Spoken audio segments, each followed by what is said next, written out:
On Tuesday's edition of CNN's OutFront, retiring Representative Tom Suozzi, Democrat New York, urged a criminal financial investigation into Republican-elect George Santos, Republican New York, who will be taking his seat in January.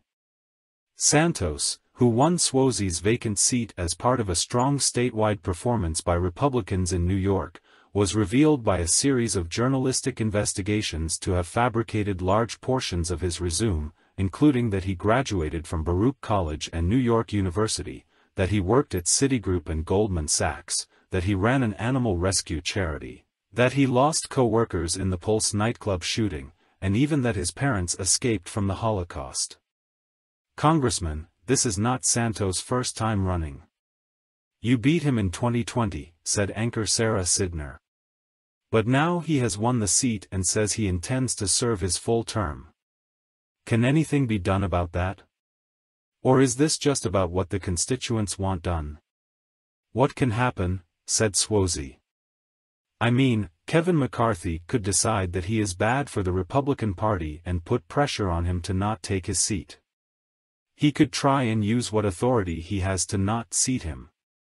The Ethics Committee in Congress can investigate him for the lies that he has made on not only the thing you reported on, but big concerns about his financial disclosures, continued Suozzi. The U.S. Attorney's Office can investigate him to find out where this money came from that he, when he ran against me, he had $40,000 in his campaign account. It was the middle of COVID. I never even mentioned his name in the campaign. I beat him by 12 points. Now all of the sudden he had all this money that he loaned from himself. When he was running against me, he was being evicted for non-payment of rent. Then during this campaign, he loaned $700,000 to his campaign. As you mentioned, the New York Attorney General can investigate him. So there are so many different things that can happen. But the bottom line is, this is bad for the Republican Party. This is bad for America, said Suozzi. People don't know who to trust anymore. They don't know who to trust in politics. And this is just making it much. This is so crazy. This is a crazy story. And it's just bad for all of us. It's sad.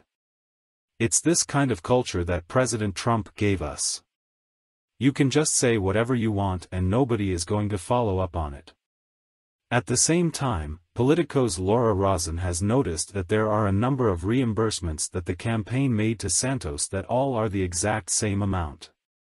Il Bacco Ristorante, for example, cost $199.99, his Hyatt Orlando Hotel was also $199.99, as was one reimbursement for a Delta Airlines plane ticket. BJ's wholesale expenses were also $199.99.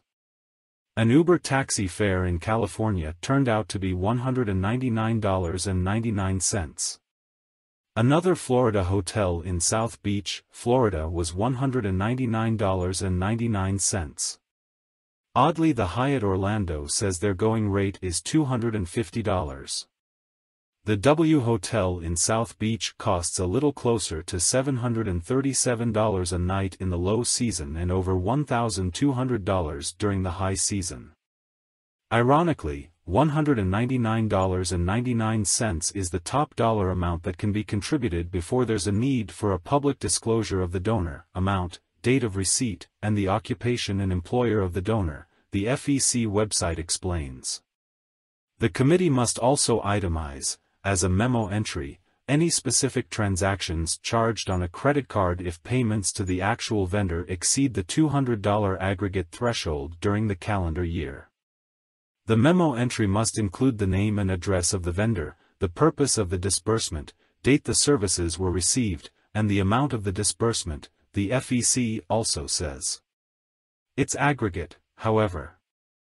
So, the $199.99 payment to Il Bacco Ristorante 3 times means it's going to be public. It's unclear what Santos was doing with the reimbursements, but it's likely to draw the eye of the FEC.